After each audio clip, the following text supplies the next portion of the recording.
Thanks for joining us this morning for this Northern California chapter session on polarization in the boardroom, strategies for managing divergent views. My name is Marcel Bucșescu. As mentioned, I'm Vice President of Strategic Engagement with the NACD National and delighted to be with you. Wonderful to see so many faces on the screen, some familiar, some new. Looking forward to a really rich discussion today. We have a great panel that we're going to hear from to help frame up the conversation, and I'll introduce them in a moment. I want to encourage all of you, though, to engage as well. You can certainly put your questions in the chat if you'd like, and we'll introduce them. But while we have you all on screen, if you want to raise your hand, feel free to do that. We'll try to bring you into the conversation. We have a lot of ground to cover today and a tight agenda, so we'll do our best. But again, really looking forward to an active conversation today. As mentioned, please do try to keep yourself on mute unless called upon or otherwise speaking, so we ensure that the audio runs smoothly. I want to start by thanking RHR International for supporting today's program. Vanessa Ruda from RHR is with us today as well. Vanessa is the Senior Partner and Central Region Leader for RHR International. Thank you, Vanessa, for your support of the chapter in this program. We're also joined by David Demarest, President of Aspen Line Reputation Strategies, a lecturer at Stanford University Graduate School of Business, and a member of the G.H.W. Bush administration, where he was, correct me, David, but head of communications for the administration. Right. And finally, we're joined by Keith Dorsey, a managing partner with Boyden, and an active member as well. Keith is also NACD Directorship certified. So Keith, thanks for being here. Again, really meaty topic we want to discuss, and I think hopefully there'll even be some debate on the topic, polarization in the boardroom and how we manage that. We don't need to repeat the news of the day, but we can run down the list of topics that are playing out inside the boardroom and externally. DE&I, climate, workforce issues, healthcare issues, you name it. The environment in which you all are operating is increasingly complex and tense as well. There are books out, one that recently blamed our economic woes on the noxious ideology of progressive politics in the boardroom. There are growing threats against regulators, and I wouldn't like to think so, but I would imagine increasing pressure on directors that are having to make difficult decisions. And in all of this, American business continues to be a leader in American society. And so these pressures are real and impact you. What we want to focus on today is really what happens in the boardroom as you navigate these tense situations and these key decisions. And so very much looking forward to the conversation. What I'd like to do is ask each of our panelists to briefly introduce themselves in the context in which they are approaching the discussion. And so just moving from left to right across my screen, David, I'd like to thank you again for being with us and start with you. Sure. I started in politics, actually, back in the 70s, managed a congressional race. Then I taught people how to run campaigns for several years. And then I went into the Reagan administration to be an assistant U.S. trade representative and then assistant secretary of labor. Did the White House job, as Marcel noted, the White House communications job, and then went corporate for 10 years with Bank of America and Visa, and then Stanford as vice president of public affairs. So I think what I try to think about is how this world of image management, message management, reputation management, how I am informed by being in 4 different sectors: politics, government, corporate, and academia, and looking for what are the commonalities between those organizations or those sectors to give insight to how we manage through some pretty difficult situations. David, thanks. Look forward to hearing your thoughts. Vanessa, I'm going to come to you next. Thanks again for being with us and for your support. Absolutely. Thanks for having me. So I'm Vanessa Ruda. As Marcel mentioned, I'm a senior partner with RHR International. I oversee our central region. I've been a consultant really my whole career, primarily focused on working with executives, executive teams, and boards. So the work that we do in the executive space is really around the development of individual executives as well as executive teams, and our work with boards primarily focuses on helping them navigate CEO succession, both planned and unplanned CEO succession, as well as board evaluation, board renewal. So I come to this with the perspective of really working with boards to help them understand their responsibility from a governance standpoint in ensuring the health of the organizations, ensuring shareholder value, ensuring that things are done with integrity and in ways that are going to sustain organizations going forward, both from a CEO succession standpoint, as well as their own internal evaluation and working as a board together. So that's the lens that I come here with. Thanks, Vanessa. And Keith, lastly, I'll thank you for being here and ask you to share your quick pitch. I'm happy to share. Once again, my name is Keith Dorsey, and it's great to be here. And a little bit about me. This is my third chapter. The first being the Air Force for a number of years, and the second for 30 years in corporate America, running very, very large sales teams for Fortune 1000 for almost 17 years, and a Fortune 500 for almost 12 years. And in doing so, I launched in 2019 into this portfolio career of doing a little bit of this and a little bit of that, a lot of executive advisory work. I serve on several boards. And then I started as a managing partner and U.S. practice leader or CEO and board services at a global executive search firm, Boynton. And that's where I experience on the consulting side of the house, things that are happening with boards, where they are, and the type of things that they should be doing to better align themselves with their strategy. And then in this portfolio career, I'm also a researcher and a writer, and uncovering many ways that people are dealing with these issues that we're going to be talking about today. So I'll leave it right there for now, Marcel. Thanks. And of course, we have all of you on as well who bring a wealth of perspective and experience here. So looking forward to bringing this all together.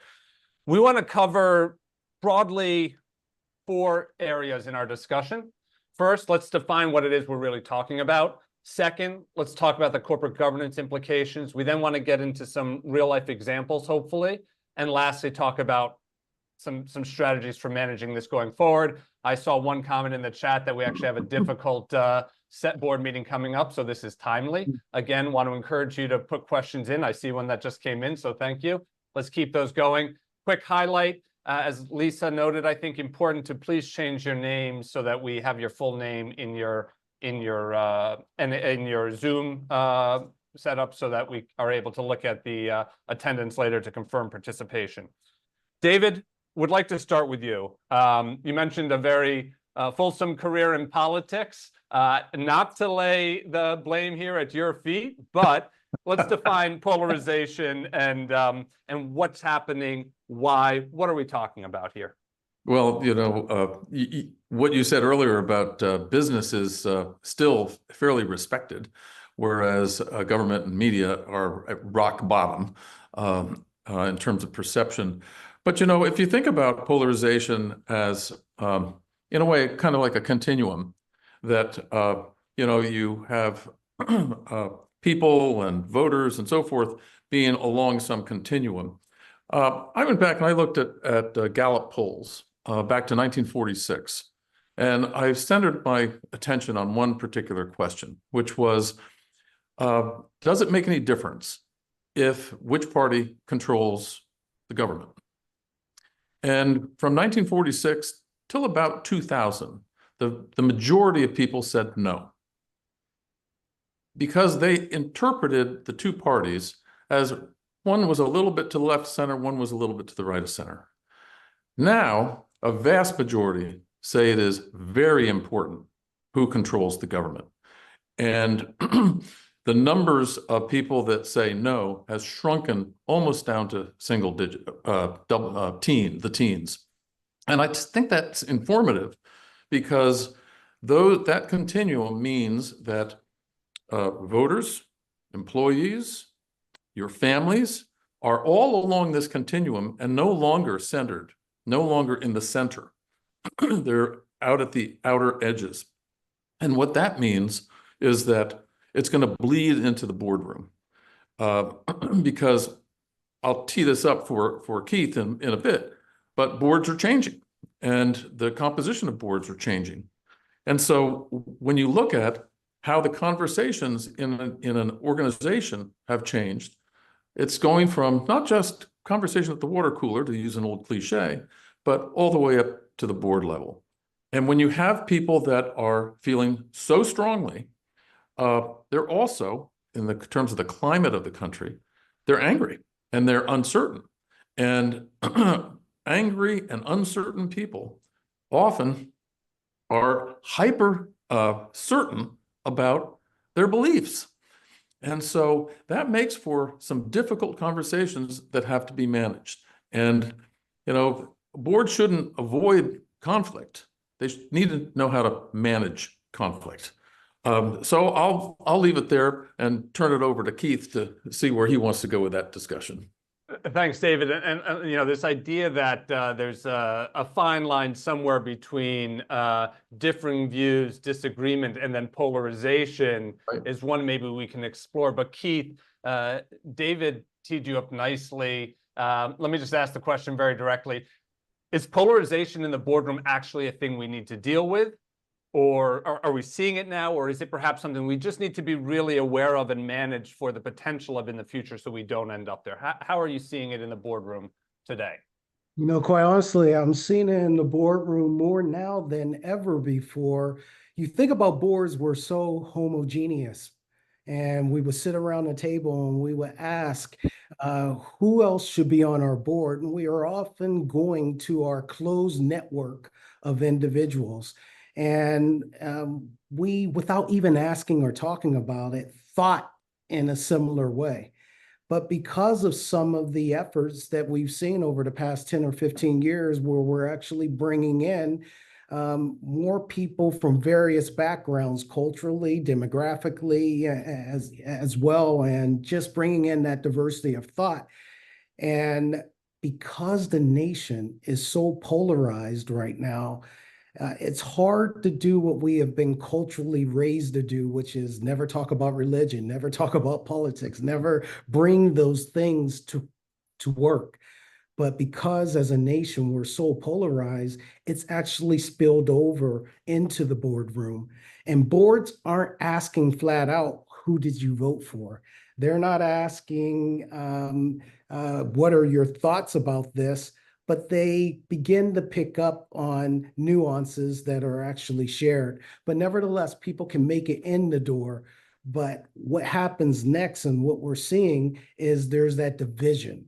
And when that division enters the boardroom, there becomes a lack of trust and a lack of open sharing of soft information. And that's what I'm beginning to see in the boardrooms today. Thank you. And I wanted to do a quick check maybe with the group. I saw one comment in the chat in agreement. Thank you. But I'm curious if others, a quick nod of the head or raise the hand. Are you all experiencing this, even in small ways that have you starting to wonder? You're obviously on this call first thing in the morning, so you're thinking about it. But I'm curious, just quick reaction. Hand up if you think this is an issue that has the potential of growing and you're seeing it right now. I see a handful. Yeah. Okay. So it's not uniform, but it's there. All right, good. I see more. Thank you for using the hand raise feature as well. All right, so we're not making this up. This isn't totally abstract. Vanessa, I want to bring you into the conversation now. There's a lot of psychology behind this that's been alluded to it. There's a lot of dynamics that go into it. When you think about how this comes to play in that board process, we think about board effectiveness, a lot of effort put into developing those relationships and that functioning. What are the implications here for how boards operate, that board decision-making process? What do we need to keep front of mind if this is really happening, as the group suggests it is? I think there's a lot of things, and maybe I'll start by building on what both David and Keith were saying. We have this combination of a world that is becoming more polarized, right? That kind of, center doesn't really matter who's sitting in the White House or not versus where we are today, where it matters a great deal to people. We have the combination of that with boards actively trying to bring in more diversity. And so you get a bit of this perfect storm, right? We've got issues that feel more polarized in the world, and we've got a constellation in a boardroom that in and of itself is more diverse than what it ever had been. So if you rewind, back to, decades ago, boards looked very homogeneous, and the issues themselves that they were dealing with weren't as polarizing. So now you've got a highly polarized world, and people coming into boardrooms with very different opinions. From a psychological standpoint, human nature, we tend to get an idea in our head, and when we're with a group of like-minded people, we tend to lean toward a more extreme view of that idea. So you have an initial kernel, and it grows and it becomes more extreme. So people coming into a boardroom who have their own networks, their own social circles, their own media feeds, et cetera, are coming in likely with a more crystallized view of things than perhaps people had in the past. You've got social media, which I am not an expert in, but I know enough to know that it certainly fuels this kind of social psychology perspective, where you start getting information brought to you that feeds whatever kind of initial view you had. So what we see happening in social psychology is happening now at a very accelerated rate, where people's initial views are becoming extreme very rapidly, and very pointedly. So you have that coming into the boardroom. I think the implications when it comes to board renewal, board evaluation, et cetera, is number one, to be very mindful of that. And so as boards are thinking about, yes, we want diversity of thought, we want diversity of perspective, we want people coming in who are going to bring a broad point of view. I also think they have to be very intentional about how they want to manage that when that happens. It's analogous to an internal management team that says, we need someone in who's going to come in and shake things up and bring change. And, I see that all the time. And then 6 months later, they say, whoa, this person's coming in and shaking things up and bringing a lot of change, and we're not sure we're ready for it. So to bring in something that is going to cause debate, perhaps, that is going to challenge an existing paradigm, you've got to be ready for that, and you've got to be prepared for that. If you bring it in and you're not ready, you get potentially a lot of conflict and just a lot of negativity. So my advice to boards would be, yes, bring in people who are going to challenge a paradigm, people who are going to create a little bit of discomfort, but know it and be prepared for it and manage it from day one before it gets ahead of you and gets out of control.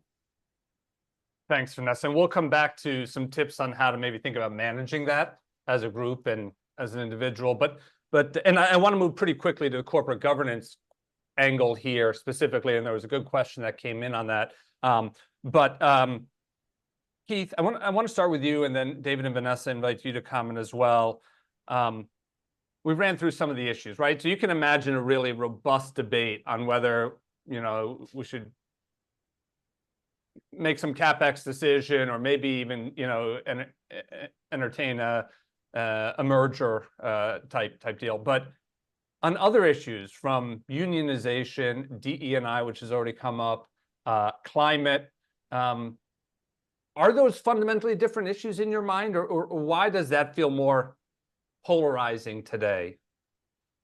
When you think about ESG, DEI, and many people, and there was a recent study that just came out that 80% of our population doesn't even know what ESG stands for. But yet they get their information around ESG often in a politicized sort of way from the media. And they can get amped up about something that's around that environment side, on climate, social side with DEI, and so on and so forth, and around the governance. But they don't really understand what it's all about. And I have been working with boards and challenging boards to be more courageous when it comes to diving into these conversations and ask different questions on the board to make certain that the board, from a level set standpoint, understands what DEI is about, understands what ESG is about, and how does that relate financially to our boards and our company's efforts. You know, a lot of people, especially since 2020, started looking at these things from a social change and a social justice standpoint. And that's one way. But when it comes to boards to really make a difference, and it comes to companies, we got to think about the financial impact and how does that, serve our corporation. And so I challenge boards to really be more courageous, and individual board members to be more courageous, and in doing that, really break down what is courage.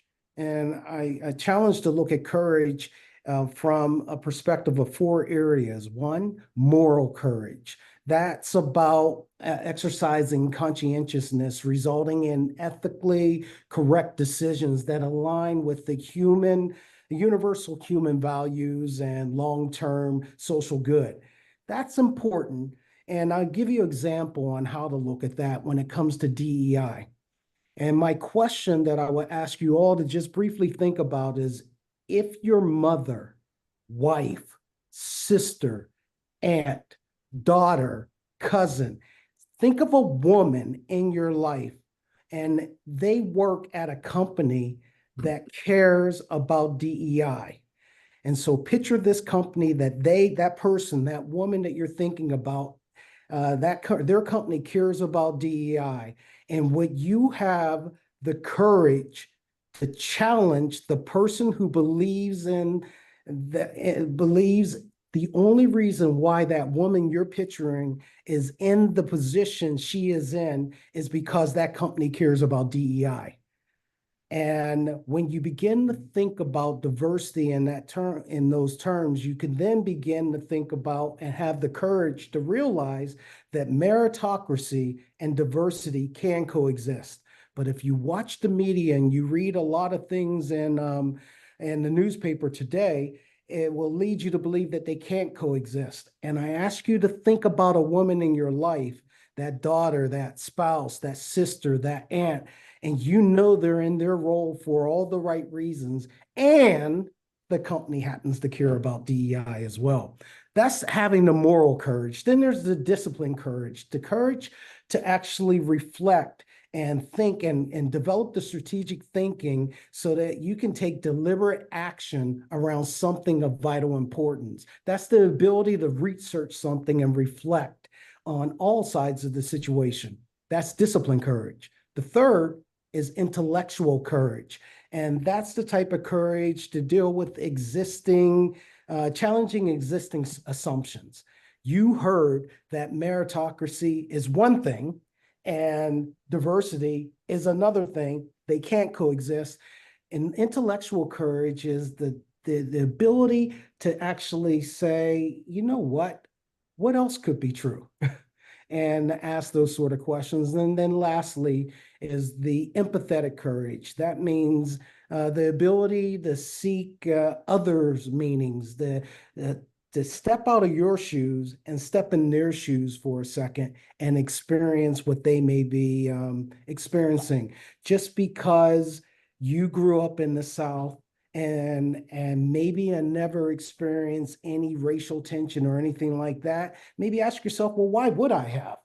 But people who have, maybe ask them thought-provoking questions to get a feel for what it's like to walk in their shoes. Those things all take courage. And that's what I challenge individuals as board members and boards. And those 4 different types of courage I call your courage quotient. I'll leave it at that for now. Thanks, Keith. Let's come back to that later because I want to move the conversation along, and we'll come back to the role individual directors can play. But David, sorry not to pick on you again, but you're the lecturer at Stanford Graduate Business School. I'm going to ask you the sort of theoretical question, though it applies here very quickly, and then Vanessa and Keith want to let you chime in here. And there was actually a question that I'll tag on from the chat on this. Where does this conversation hit up against fiduciary duty? Well, often, because even at Stanford, we have a endowment, very large endowment, makes a lot of investments, and there's a subset of the university community that wants to exert more control over how we invest that endowment. And we have been relatively successful in creating a fairly transparent system for how we should manage those tough issues, whether it's Israel or fossil fuels or you name it. But it is an ongoing challenge for the university to always look at what is the purpose of an endowment. And the purpose of an endowment is to guarantee, to the best of our abilities, the long-term success of the institution, which means returns. And we try to be very careful about reinforcing that message that the returns of the endowment are for the benefit of the entirety of the university community, and in the long run, good for society because of what Stanford can contribute to society. That can be a tough sell in terms of how we present it to our stakeholders. I also want to just come back to one of the things Keith said. I think one of the challenges that we have with people not understanding what DEI is or ESG is that we have branded them. We have created an identity that it's like a Rorschach's test. You can interpret it as anything you want to interpret it as according to your own political beliefs or your political biases. And instead of saying examples like what Keith was presenting, we use shorthand of DEI programs, and then people that don't like them or are concerned about them can kind of cherry pick some anecdote that illustrates their point. And I think that's an area where, communications matters, messaging matters, and we ought to take a look at that. One last point, I looked at HP, and when they had their spying scandal way back when, and they got into a huge mess, and there was, there are three types of conflict in a board. You have task conflict, where you're trying to figure out how to accomplish something. You have relationship conflict between board members, and then you have CEO to board conflict. Well, they had 2 out of the 3, and they were the wrong ones. It was relationship conflict, and they had conflict between the CEO and the board. And that was something because they got away from what used to be called the HP way, which was their value system.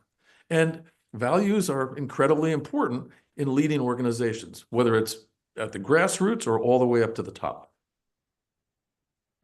Thank you, David. Vanessa, let me stick with you for a second. Building on David's comments, Keith alluded to it earlier, the importance of making sure that you're also grounding it in business decisions, well-informed decisions. Do you think there's a question in the chat, is it politics or are there other things driving this as well? Someone brought the good point, there's increasing pressure on directors, there's growing activism, there's growing scrutiny. How does that come to bear in this for this dynamic? And might you have some tips for directors that are trying to navigate this growing pressure that they're under to meet the changing needs of their various constituencies, navigating what they read, see, and hear, and maybe friends are, dare I say, attacking them on pressure in their role? Any advice? Well, the first thing I'd say is that it is all true. It is politics. It is activist investors. It is their own personal points of view on things. It is pressures that they may be getting from their customer base. And of course, there's diversity within all of that. You look at Tractor Supply and some of the recent decisions that they've made to try and, kind of meet the customer base where they're at. And in so doing, there's a portion of their customer base that they've now isolated, right? And so you're constantly kind of trying to walk this line of all of these pressures, including one's own personal views and one's personal pressures. And it all kind of comes to a head on these issues in the boardroom. I think, David, you said something really important about the language, and we kind of attribute meaning, right? DEI now has meaning, and ESG, and it becomes kind of bucketed in this woke ideology, and that has meaning that people attribute to it. And so I think one of the things that boards can do is one, to recognize language matters. Language in and of itself can be an extraordinary polarizing energy to begin with. So as a starting point, recognize language matters. Not that you want to walk on eggshells, but you want to be careful of the language that you use, because it does carry meaning, whether you want it to or not necessarily, right? You use the word woke and immediately people have a reaction to it, good, bad, but very few people at this point in time have a neutral reaction to that.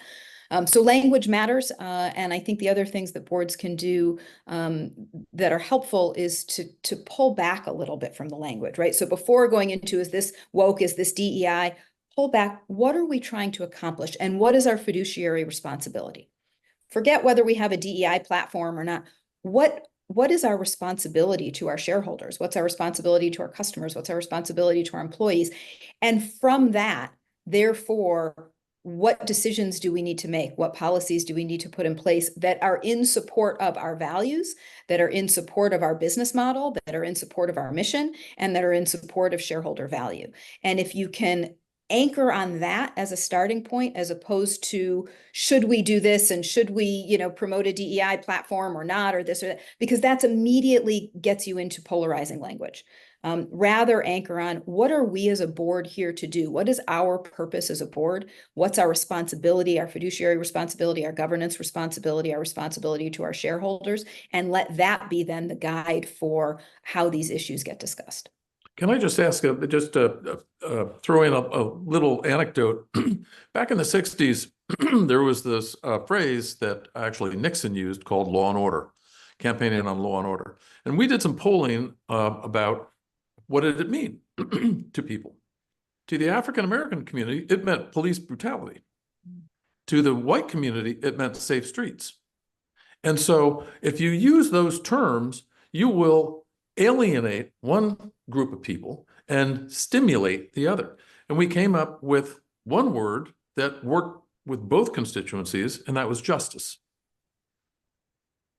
I think you raised a really important point there. Keith, I'll come right back to you. But just to underscore, you mentioned this was in the 60s. In many ways, right now feels intense for all of us. It feels new and different. But we have a history as a nation, and by the way, as a business community, of navigating this. And so I think it's great that we're able to get together and talk about this and solutions. But Keith, you wanted to chime in there. What Vanessa and David both said made me think about something we are seeing right now. During the pandemic, boards were forced to meet via Zoom like we are right now, and it worked out fairly well.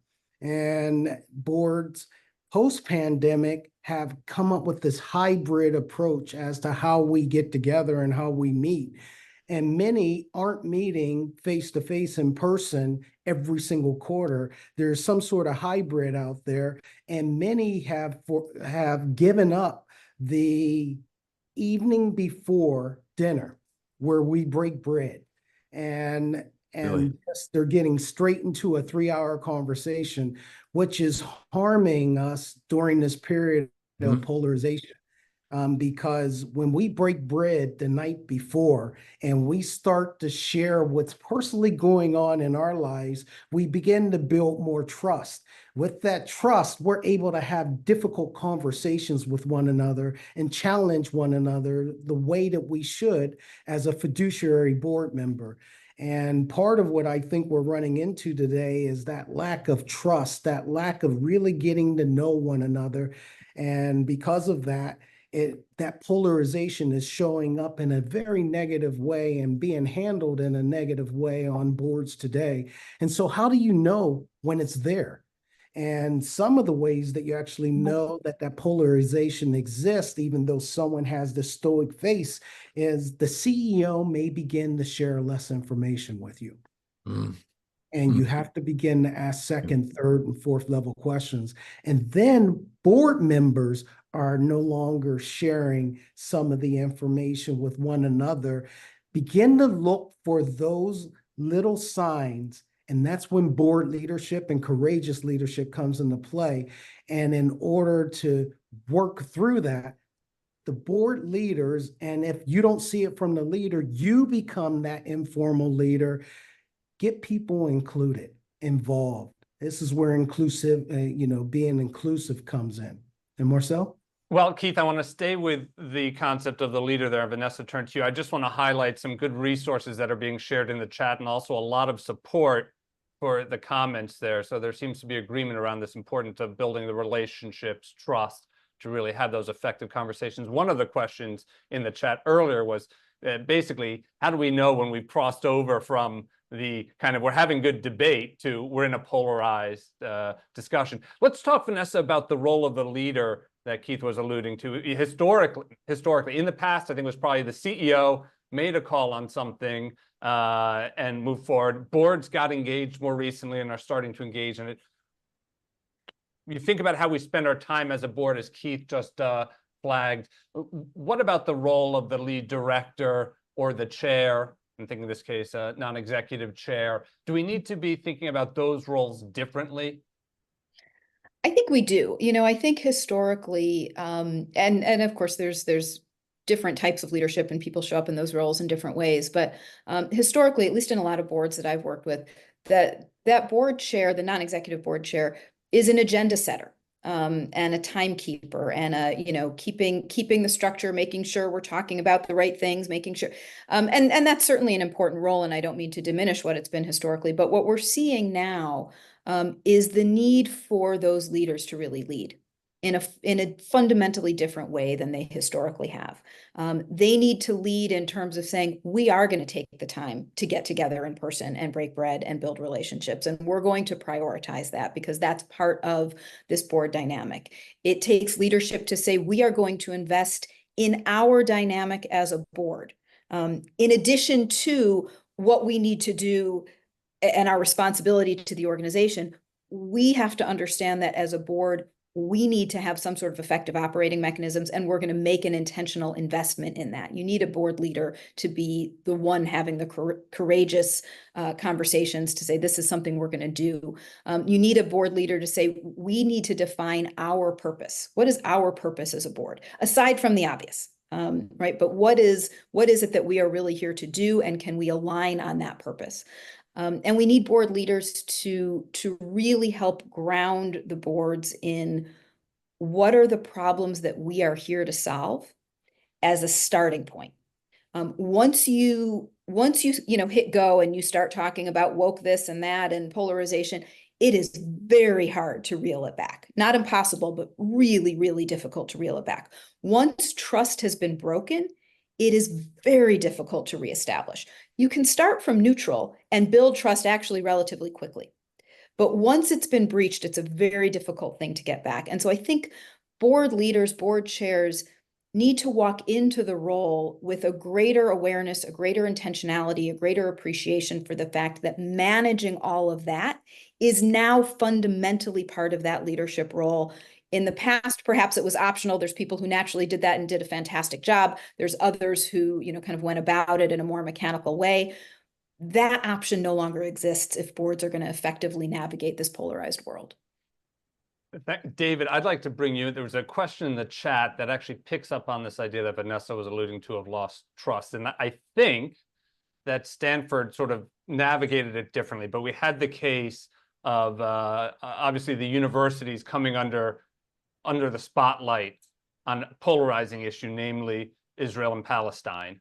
I spent time at Columbia working there at the law school, so that's a little closer to heart for me. And we saw what happened there, how much it was grabbed upon by outside forces, but very robust debates. Any lessons from how Stanford navigated that, or that you hear from your peers across other academic institutions? Yeah, I mean, every university is different. Their culture is different to some degree. I think that at Stanford, I think we navigated it reasonably well. I think we had an interim president, frankly, which I think helped. That we had less focus on us because we had an interim president at the time. But we also had a fairly clear sense of what was responsible and appropriate guarantees of free speech, and what were the limits that we could reasonably place on what crossed the line. Taking over a building crossed the line. And we responded to that by saying our mission is education. And education requires an open forum, but it can't kind of bleed into you have an opinion, so you can block entry to a building to make your statement. And so I think that the university did a fairly good job of outlining what was okay and what was not. And if there was something that crossed the line, there were going to be consequences for that. And so we followed through. So that's the kind of the academic, side of it. Just to try to translate, it sounds like, under this theme of kind of back to basics, having some good governance practices in place, some clarity around how we're going to operate, maybe is a good foundation, gives you something to ground everyone in. Marcel, when it comes to that, looking back at early 2020, where CEOs began to listen to what their employees, that part of their stakeholder community, wanted them to chime in, wanted them to articulate and share their thoughts as a company leader in the community, how we feel about certain things. And then they faced a tremendous amount of backlash because you can't please everybody. And then boards began, from a governance standpoint, to actually chime in and say, we have to decide when we should chime in and when we shouldn't. And I think it was BCG or McKinsey that put something out to really get board members, and I'll share a little bit with you all, to take a step back and reflect. So let's start with, what are our company's vision, mission, and values? And do we still stand behind those vision, missions, and values? Because this is a dynamic world, and we're seeing things that we've never seen in our lifetime and having to deal with it. So to take the time to reflect, and as a board, we should be challenging the management team to do that. And then as the community of board members, we should challenge that for ourselves as well.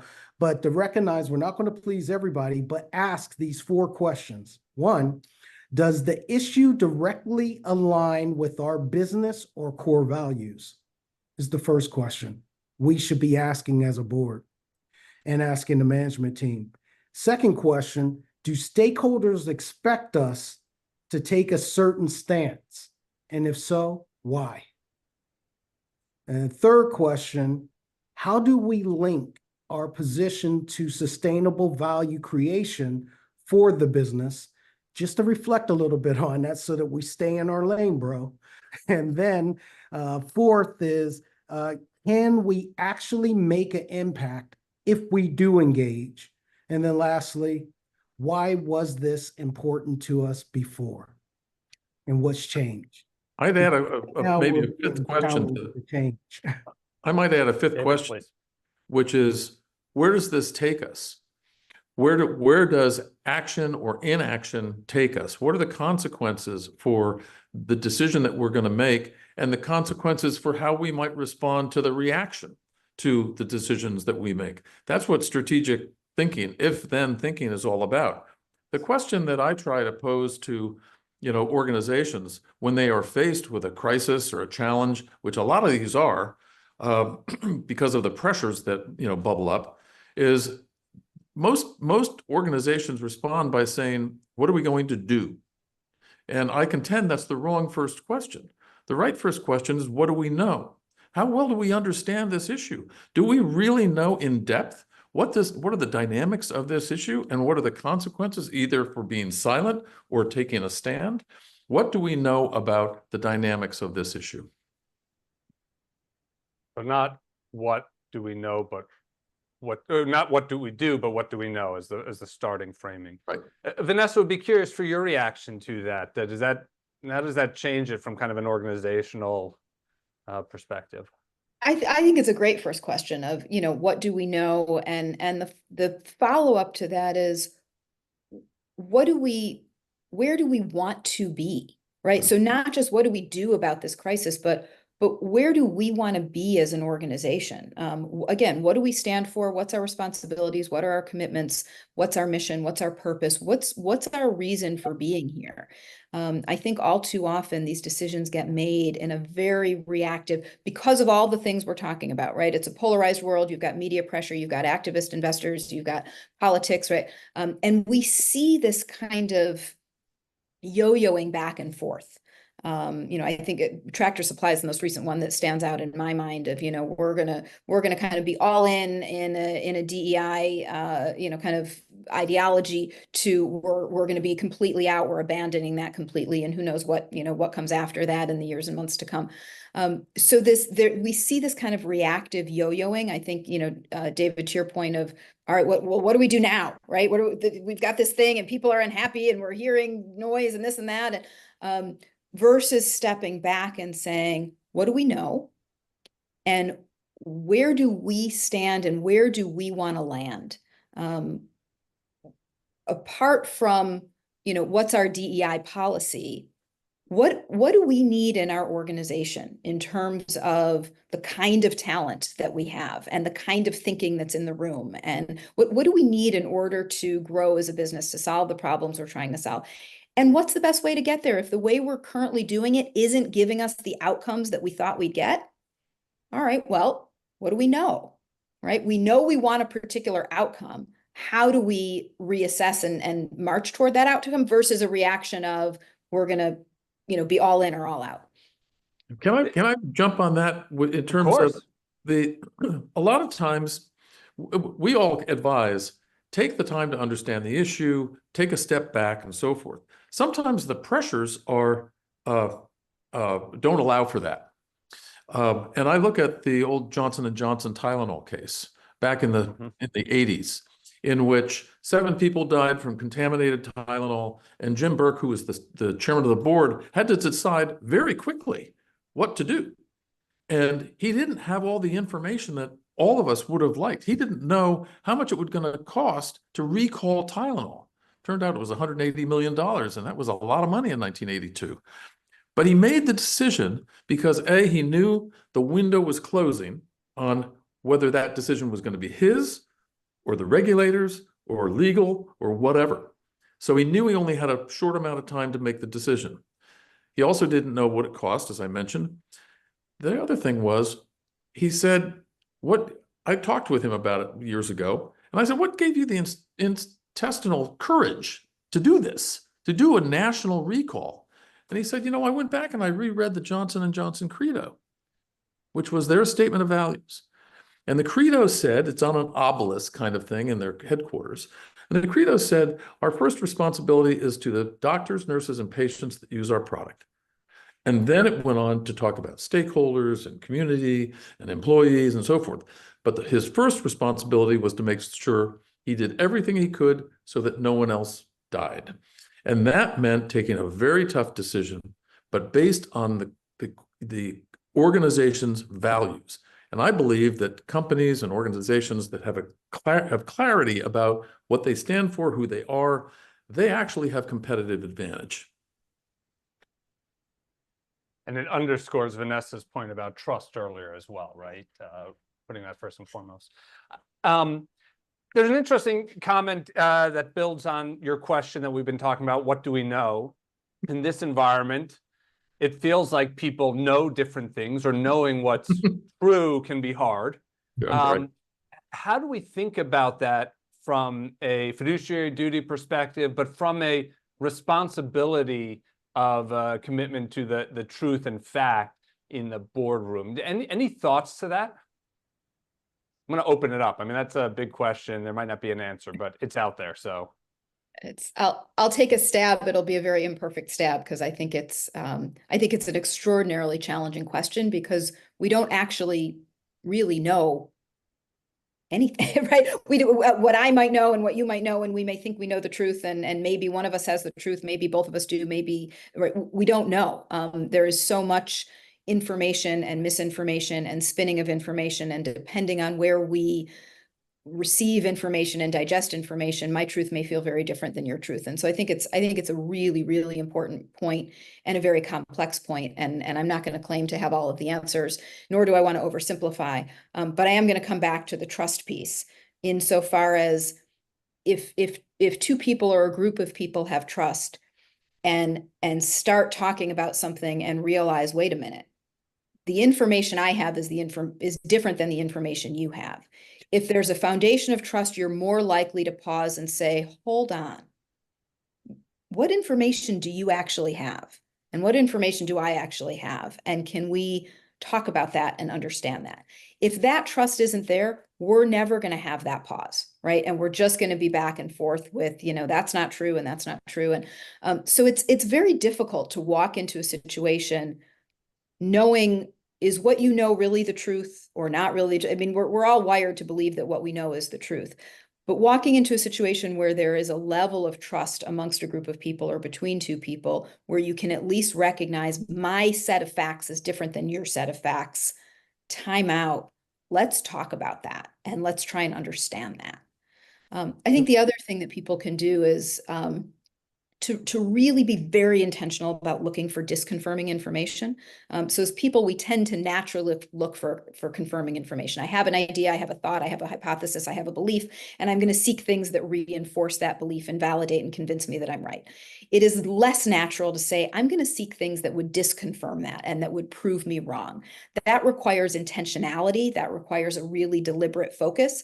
But if you can do it, it helps you to at least be open to the possibility that maybe there's other information out there. And it may or may not change my opinion, but there's information that I probably don't have that I should have. So a recommendation I would give certainly to board chairs, but to really all directors, is really be disciplined and intentional about trying to seek disconfirming information in order to ground yourself in what additional facts might be out there.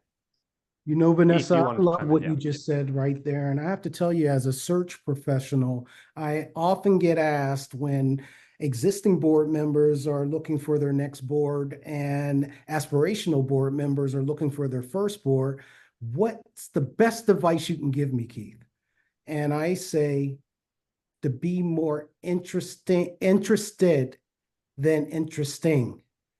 And to really go into it, because one of the characteristics we are searching for is your intellectual curiosity, your ability to ask questions, because that's ultimately what you're going to do around that table. You're not going to share all your human capital about all the great things you've done. The way that you get at that table is you ask thought-provoking, interesting questions. You're more interested than interesting.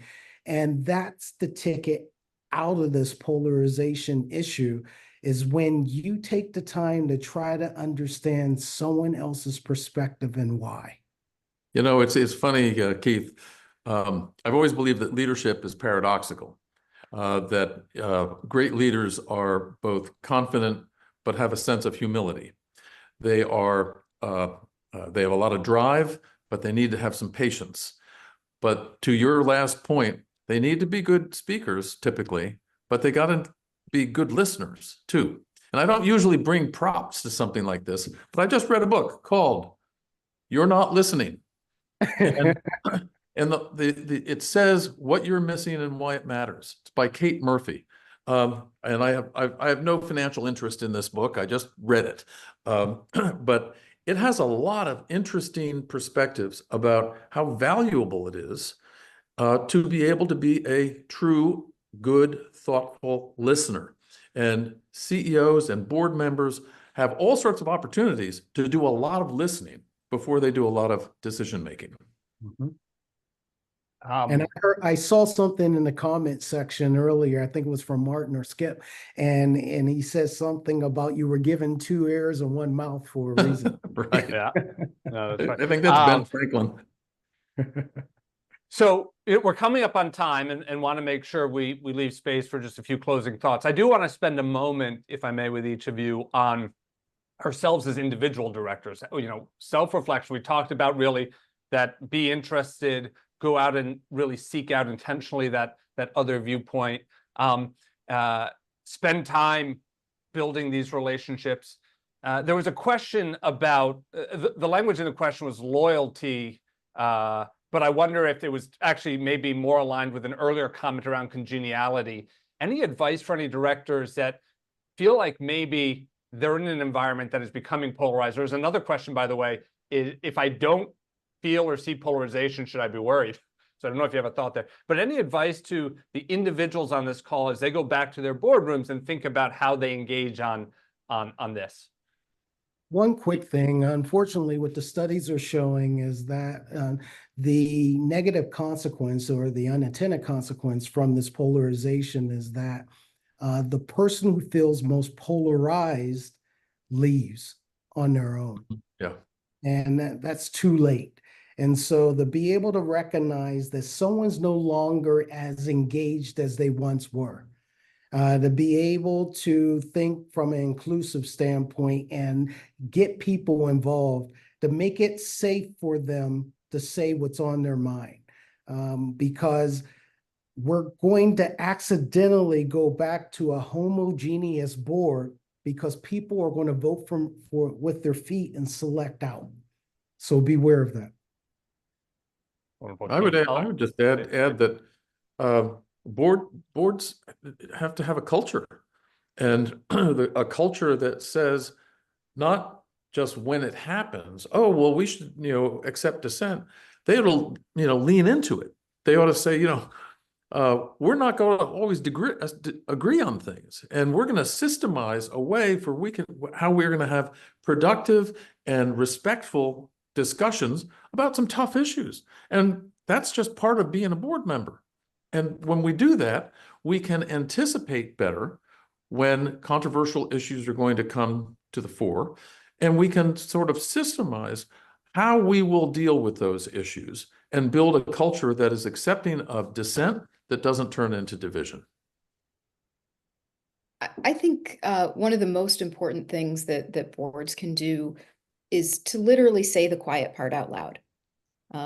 To be able to say, you know what, we are getting into a dynamic here that is polarizing. We're dealing with these issues and we're, jockeying back and forth, and we're not actually grounding ourselves in our mission and in our values and in what matters most. Or we're too quiet. To the question of, there's not a lot of, it's great if there's not polarization, but it's not so great if there's not discussion. And those are two different things. So the ability to just name it. And again, that takes trust so that you can name it in a way that doesn't feel antagonistic, but to name it and say, we're not having enough dialogue on some issues that require dialogue because they're complicated issues, or we're in a dynamic of polarization and we need to pull back and reassess what we're here to do. Just saying it out loud can be helpful. Well, want to be respectful of time. David, Vanessa, Keith, want to thank you for your insights here. As noted in the chat, we're going to capture all of the great resources that you shared with each other that were referenced. I also want to feel I'm duty bound to just call out some of the recent NACD resources that are there for you as well. To David's point, the 2023 Blue Ribbon Commission on Board Culture. We also published a recent piece on engaging in difficult conversations in the boardroom. So some tips and strategies to leverage there. Clearly a conversation that's going to continue. I think I'm on solid ground inviting you to reach out to David, Vanessa, or Keith if you want to continue it directly with them. A conversation that matters immensely, but one that we've had and dealt with in the past. So perhaps some different dynamics. It feels new to us in many ways, but not something that as a culture and as businesses is new to us. And so we can learn from this, apply our conversation today, apply other conversations, leverage each other as resources. That's the strength of this North California chapter and the entire NACD network. So encourage you to reach out and engage with each other and build that trust. Hope we're going to see many of you at Summit in a few weeks. I think we'll be addressing these and other themes. So want to thank you again on behalf of the Northern California chapter and the team at NACD. David, Vanessa, Keith, thanks so much, and look forward to seeing you all again soon at the next NACD session.